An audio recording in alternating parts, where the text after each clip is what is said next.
Login करना जरूरी है तरह attendance okay thank you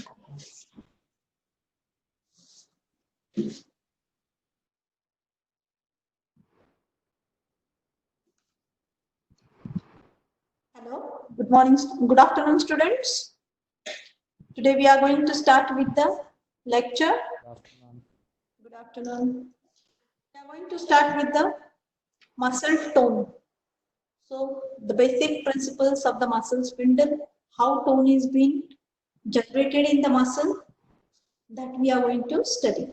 The objectives of the today's lecture is that please mute the recording.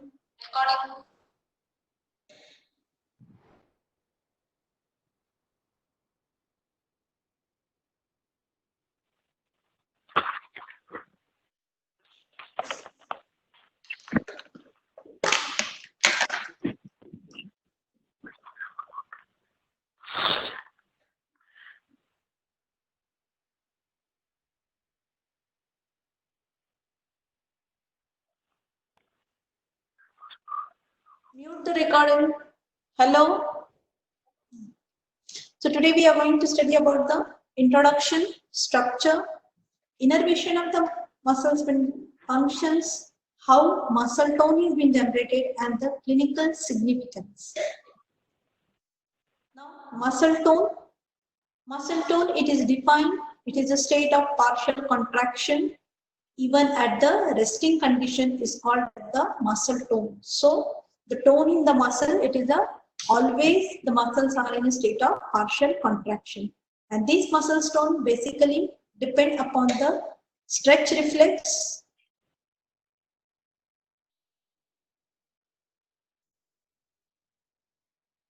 depend upon the stretch reflex, and the receptor for the muscle spindle is the muscle.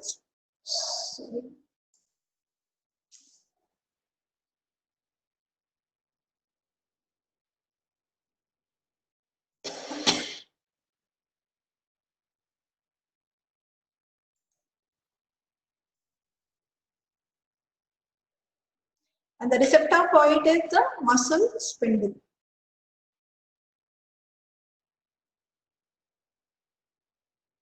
Now, introduction.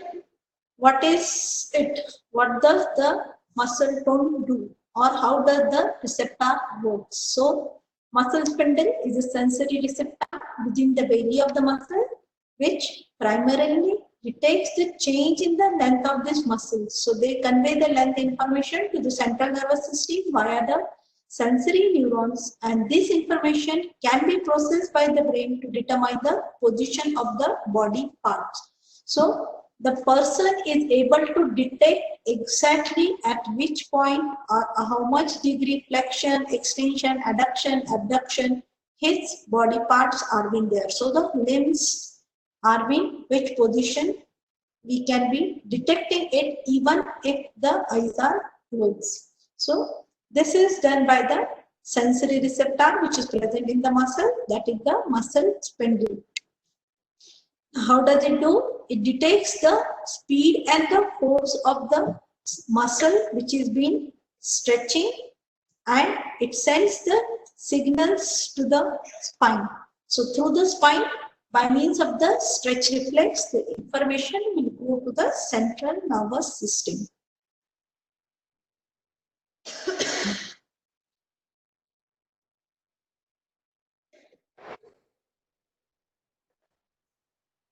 Now this is the skeletal bone to which the muscle is being attached. Now at the attachment point, the muscle belly, the skeletal muscle belly will be going and forming a tendon, and this tendon will be attaching to the bones. Now at the joining of the tendon and the beginning of the muscle belly, there is a presence of the fibers, and deep inside this fiber there is presence of the muscle spindle. So muscle spindle, when we take, this is the small section, when we magnify the muscle spindle, it is present, it is an encapsulated structure which is present in between the fibers, and there are two type of fibers, the fibers which are present outside the capsule and the fibers which are present inside the capsule. So the muscle spindle is a sensory receptor, spindle shaped receptor located inside the muscle belly. So these internal fibers which are being encapsulated, there are two type of fibers. These fibers are called as the intrafusal fibers, and they give an appearance of the spindle shape, and because of its appearance of the spindle shape, these fibers are called as the muscle spindle, or the receptor is called as the muscle spindle. So the intrafusal fibers are present inside, which are basically functioning as a sensory receptor. And surrounding these intrafusal fibers, there are the fibers which are called as the extrafusal fibers. So, how does this definition of the muscle spindle? Muscle spindle is a spindle-shaped proprioceptor situated in the skeletal muscle. It is formed by modified skeletal fibers called as intrafusal fibers and the extrafusal muscle fibers. Now, these intrafusal fibers, they are innervated by the gamma motor neuron, whereas the extrafusal muscle fibers are innervated by the alpha motor neuron. Now, when we take a section of the histological section of this muscle spindle, you can see the smalls are the intrafusal fibers, and surrounding which there will be the extrafusal fibers and the connective tissue. Now, we have seen the skeletal muscle. In the skeletal muscle, the main contractile element is the sarcomere. Now, the sarcomere is formed by the actin myosin filament. But in addition to this, the length and the time of the contraction, that is the shortening and the lengthening of the muscle, is being determined by this muscle spindle. So, it helps in peering of the muscle. Now, the structure of this muscle spindle has a central bulge portion with two tapering ends. Each muscle spindle is being formed by 5 to 12 intrafusal muscle fibers. All these fibers are enclosed in the capsule, and it is formed by a connective tissue.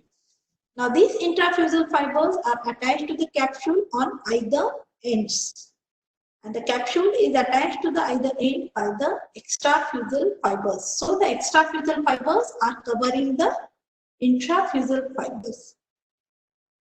Now, these extrafusal fibers, they are placed parallel to the intrafusal fibers, and the central area is of 80 to 120 micrometer wide, consisting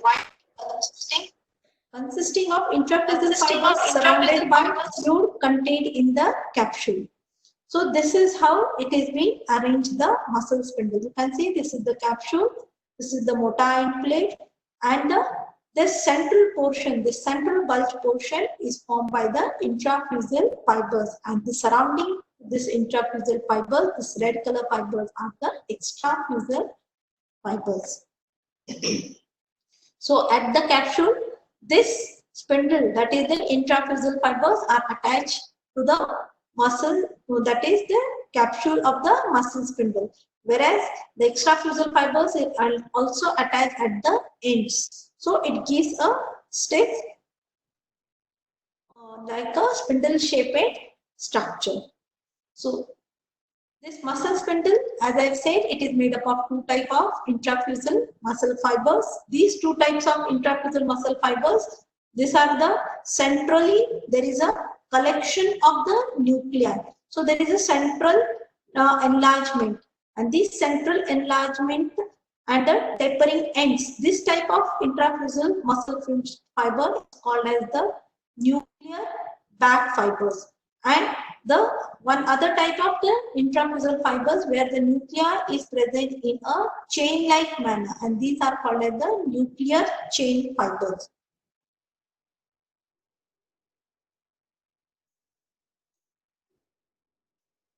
So, nuclear back fibers, it is the central portion of these fibers are enlarged like a bag and contain many nuclei, whereas the nuclear chain fibers, the nuclei are bulged and the nuclei are arranged in the form of chains. So, this is a both type of intrafusal muscle fibers. So, this is the collection of the nuclei is taking place in the central portion, which is leading to a increase in the diameter, like a sac, and this is called as the nuclear back fibers. And here you can see the nuclear chain fibers, that is the fibers in which the nuclei are arranged in a chain form. So therefore they are called as nuclear chain fibers. Now the innervation of this muscle spindle. The nerve supply to the muscle spindle, the sensory nerve supply is formed by the prime. There are two types of sensory nerve endings. On the nuclear back fibers, there is a different, and the nuclear chain fiber, it is a different. So first is the primary ending, which is also called as annulospiral ending. This annulospiral ending, it is present on the nuclear back fibers. These are mainly the termination of 1A fibers, forms a ring around the central portion of the intrafusal fibers, and they are stimulated when the muscle spindle is stretched. Now 1A type of fiber, it is according to the numerical classification of nerve fibers. So we classify the nerve fibers based on the Erlanger's and Gracious classification, in which we classify as A, B, and C type of fibers, and A fibers are further classified as A alpha, A beta, A gamma, and A delta, and B and C type of fibers. Whereas in the numerical type of fibers, we classify the nerve fibers as 1A, 1B, 2, 3. So 2A and 2B. So in this 1A, it is coinciding with the same as A alpha type of fibers. So they are fast conducting fibers. So they form a annulospiral ring, means like a ring, they are surrounding the nuclear back fibers, and they will get stimulated wherever the muscle spindle is stretched. So they will give the information rapidly. Myelinated nerve fibers having a speed of conduction of 120 meters per second will transmit the information to the motor cortex. And the second type of fibers or the sensory nerve supply is the secondary flower spray ending. This secondary flower spray ending is the type of the fibers used here are the termination of type 2 type of fibers. So according to the numerical classification, it was 1A, 1B, and type 2, type 3 type fibers. So type 2 fibers are forming the secondary ending or flower spray ending. They mainly innervate the nuclear chain fibers, and they are mainly present at the tapering end of the nuclear chain fibers. So they form the flower sprays. Flower spray means they are scattered at the end. So you can see this is the flower spray ending of the type 2 fibers. Whereas these are the annulospiral rings. So it is been curving around the whole nuclear back fibers. So they will transmit the information, sensory information to the spinal cord and forms the stretch reflex. So these are the motor end plates, and at the motor end plate, this secondary fibers or the secondary ending in the form of spray ending or the flower spray ending, it will be formed. Then the motor supply to these fibers. Motor supply is been done by the both beta efferent fibers and the gamma efferent fibers. Now these beta efferent fibers, they are having a diameter of 5 to 12 micrometer in diameter. They are having low threshold for excitation, supplies both intrafusal and the extrafusal fibers. Whereas gamma efferent fibers, their diameter is small, that is 3 to 6 micrometer in diameter, and they have got high threshold for excitation. These gamma fibers are further divided into two types, that is gamma 1 fibers and the gamma 2 fibers. Now these gamma 1 fibers, they will be supplying or give the information to the ends of the nuclear back fibers, whereas gamma 2 fibers, they supply mainly to the ends of the nuclear chain fibers. So these efferent fibers are mainly of beta and gamma type. So here you can see this is a nuclear back fiber, and they form the central annulospiral ring. These flower spray endings are present at the ends. So these are mainly for the efferent supply, and these are for the afferent supply. So this afferent or the sensory supply is from the annulospiral ring, that is group 1A type of fibers, primary afferent, and these are the group 2, that is the secondary fibers. Now the functions of the muscle spindle. What function does this muscle spindle do? The muscle spindle actually gives response to the change in the length of the muscle and maintain the length of the muscle. Hence, it plays a very important role in preventing the overstretching of the muscle. So whenever we are doing any exercise, the overstretching of the muscle is being prevented by giving that is, the muscle will be relaxed. If it is going beyond stretching and it may tear off, so in that condition, it will prevent the overstretching and will be causing the muscles to get relaxed.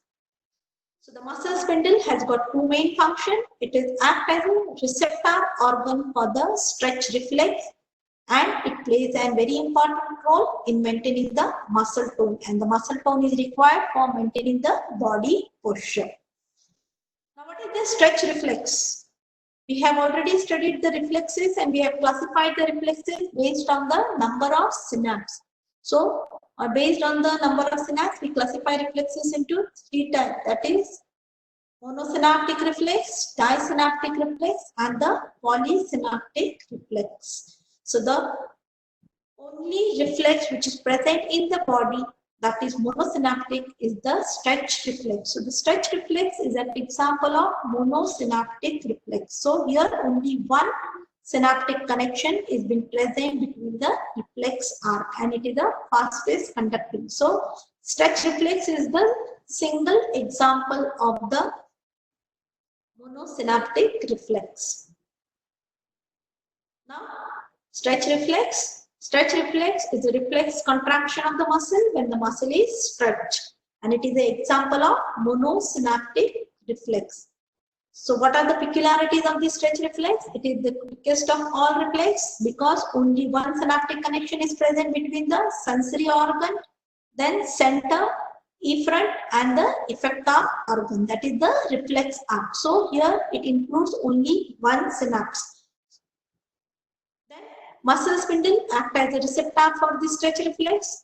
The neurotransmitter involved in this reflex is a glutamic acid, and we know that glutamic acid is an example of excitatory neurotransmitter.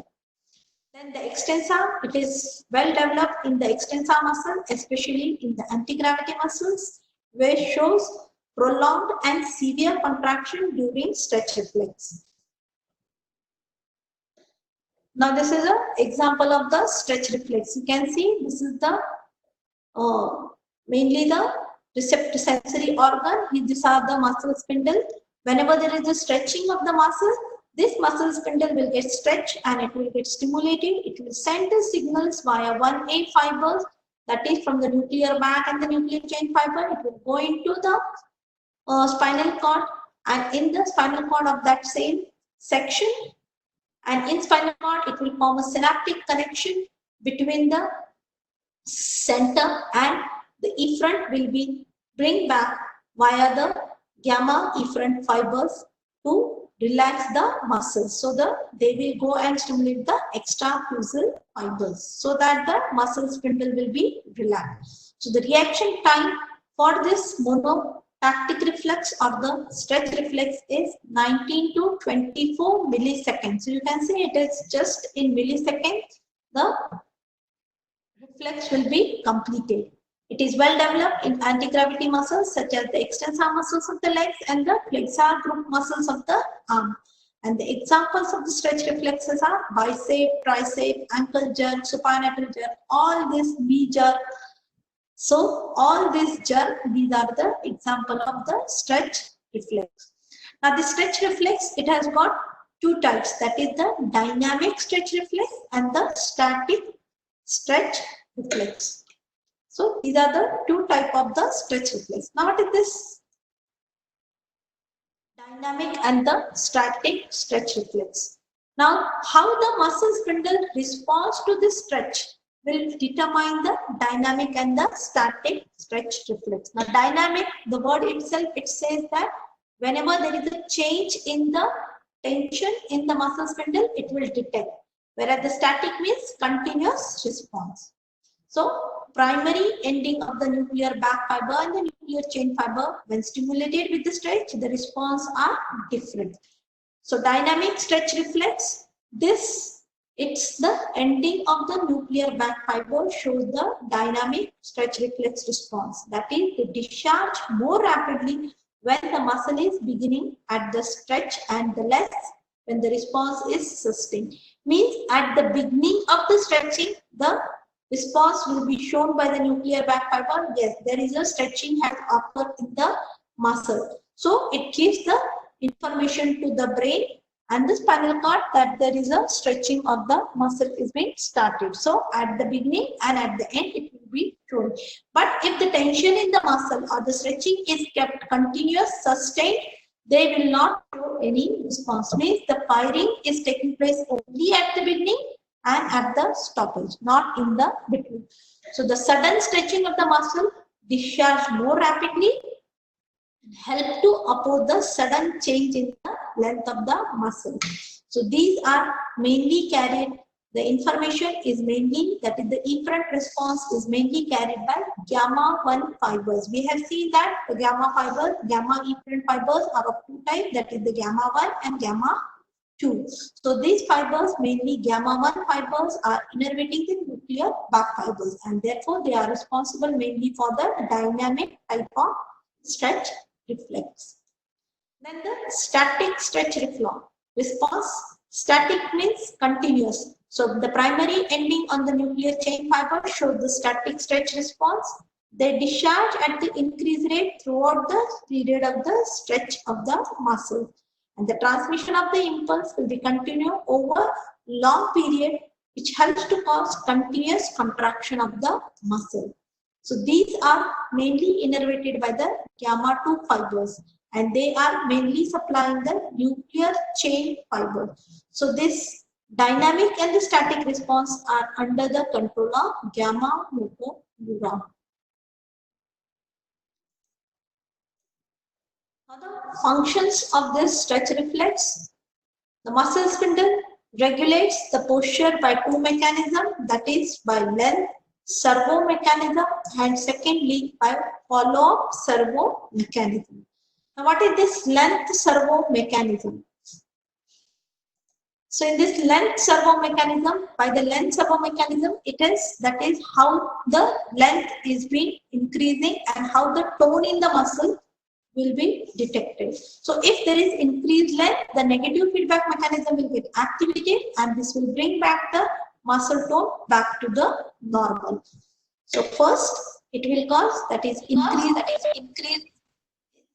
in the muscle length will cause muscle spindle to stretch and the discharge will be increased. So the firing level from the primary annulus spiral ring as well as the forward spray ending, these are the afferent fibers. They will send the information, they will detect that there is an increase in the muscle length, the muscle spindle is stretching, that information will be going to the spinal cord.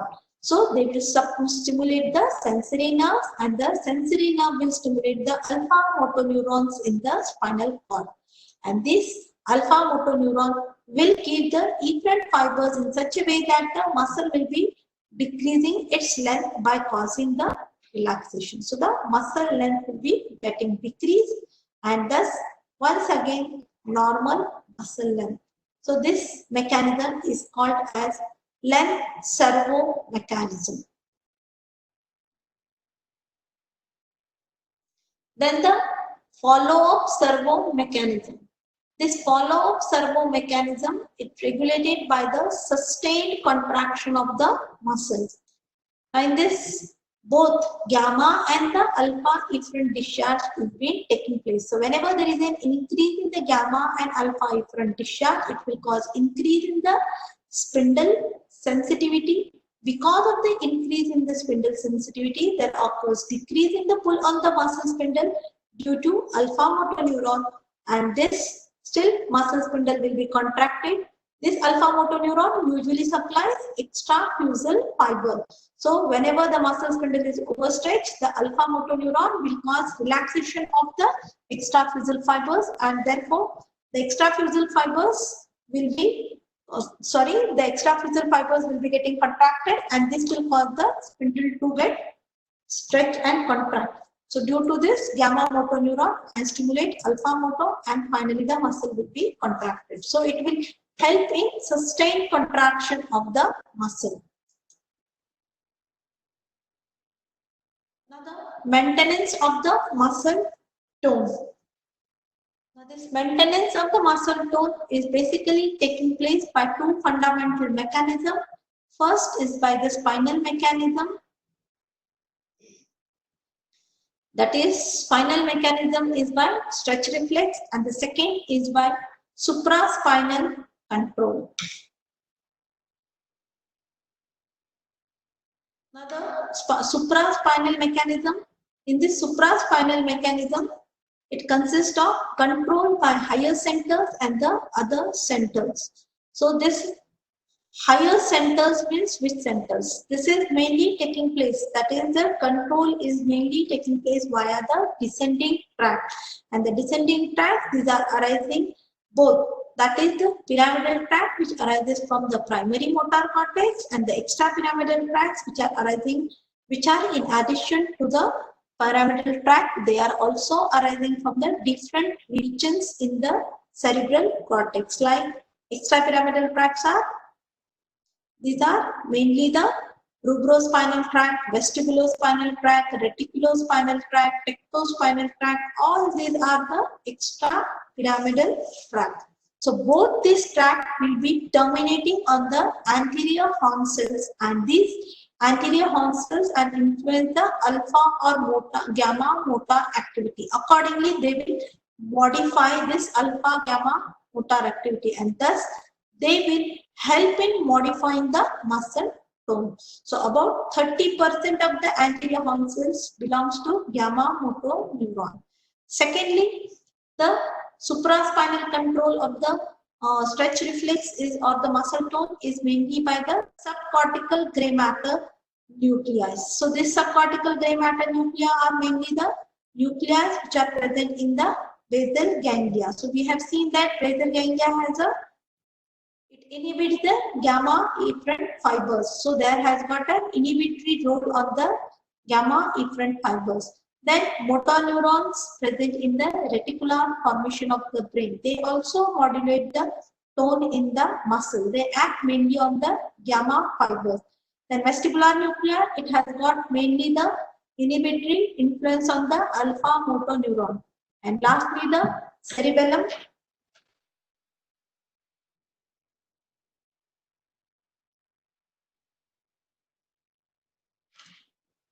Lastly comes the cerebellum, and this cerebellum, it also got a role in the fibers, that is mainly on the alpha motor neuron fibers. So the cerebellum mainly acts in the alpha gamma linkage. So we'll stop here today, and we will see the further how the muscle tone is developed and how the muscle will be acting in the tomorrow's lecture. So how the tone will be helping. Thank you. So we have seen today what is the muscle spindle, how the muscle tone is developed, and the receptor for the muscle tone is mainly the, yes, it is mainly the muscle spindle, and it is being tone in the muscle is being governed by the stretch reflex, and there are spinal control as well as the supraspinal control of the muscle tone. So we will stop, and tomorrow we will see about how the tone is developed, what are the applied aspects of the muscle tone. Thank you. Thank you, ma'am.